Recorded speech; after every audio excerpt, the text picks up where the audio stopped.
Hello, Neil. Neil Datta, Executive Director of EPF, for people that wouldn't know you. We're in Strasbourg here, and we invited you in the Women's Working Group of the Socialist Group in the Parliamentary Assembly. I'm the chair of that group, and we invited you to talk about SRHR, sexual reproductive health and rights in Europe. My first question to you would be, what do you think parliamentarians, specifically at the European level, can do for the agenda of SRHR to have it advanced? Yeah, well, thank you, Petra de Sutter, first of all, for the invitation to come speak to the Socialist Women's Group, and secondly, for addressing the very important issue of sexual reproductive health and rights. There's two main things that parliamentarians can and should be doing for improving sexual reproductive health and rights. One of them is to recognize that women's rights and human rights will not be in a process of perpetual progress, that there's very real challenges to these, and that proactive parliamentary work needs to be done to make advances on these. So that's already one thing. A second thing is to recognize that new issues are emerging in sexual reproductive health and rights. For example, things that we considered in the past part of the developing world are now coming to Europe as a result of migration. Issues such as early and forced and child marriages, and also female genital mutilation, are now happening in the European continent. So if I may, actually, all the themes that we're working on from a human rights perspective, which is in social affairs, for instance, it's equality, it's women's rights, it's migration, they're all connected, if I hear you, and they're all coming together, and we need to look at it from a cross-sectional view rather than just focusing on abortion or contraception. It's a much bigger picture that we are involved in. Oh, very much so. Everything is interconnected, so that we find that there's vulnerabilities which are concentrated in certain groups of population.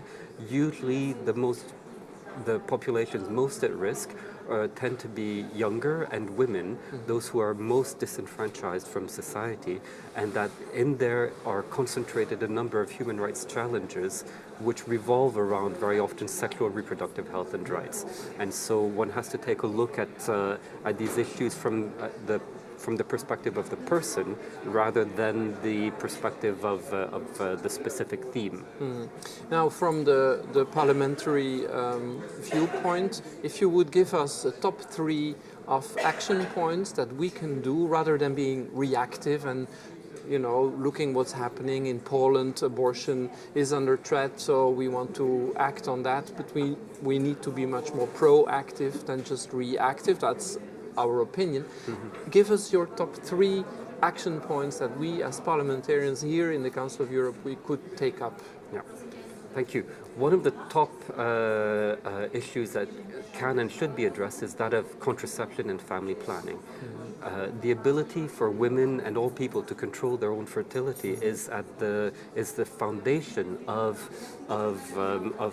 being able to control one's destiny. So already contraception, that's a primary thing. A second aspect would be to take a look at new emerging issues which are appearing on the continent. And some are new because, as I mentioned, migration is a more recent phenomenon. So being aware that new challenges emerge here, but also lesser known problems that are now becoming better known, such as everything that can be done to address cervical cancer on the continent. That's already another one. And then perhaps a third one would be to have a proactive, progressive human rights agenda to advance women's rights. That could already be an important step forward to get out of this complacency to think that women's rights is an agenda of the 1960s and 70s, but it's very much a modern one that needs to be taken forward in the 21st century. Yeah, that's why we still have the Women's Working Group, because we still think there's a lot of things that we can change, and we have to change seeing what's happening in Europe, in the bigger Europe, which is the Council of Europe as well. Thank you very much, Neil, for having taken the time to come to visit us. I hope you enjoyed the environment here in Strasbourg. I'm sure you will meet lots of people that you know and famous names of people that have been working in our area. So we're not alone, and we need to continue the fight and really do that together. Thanks a lot for having come here. Thank you very much. It's always a pleasure being back in Strasbourg. Okay. So.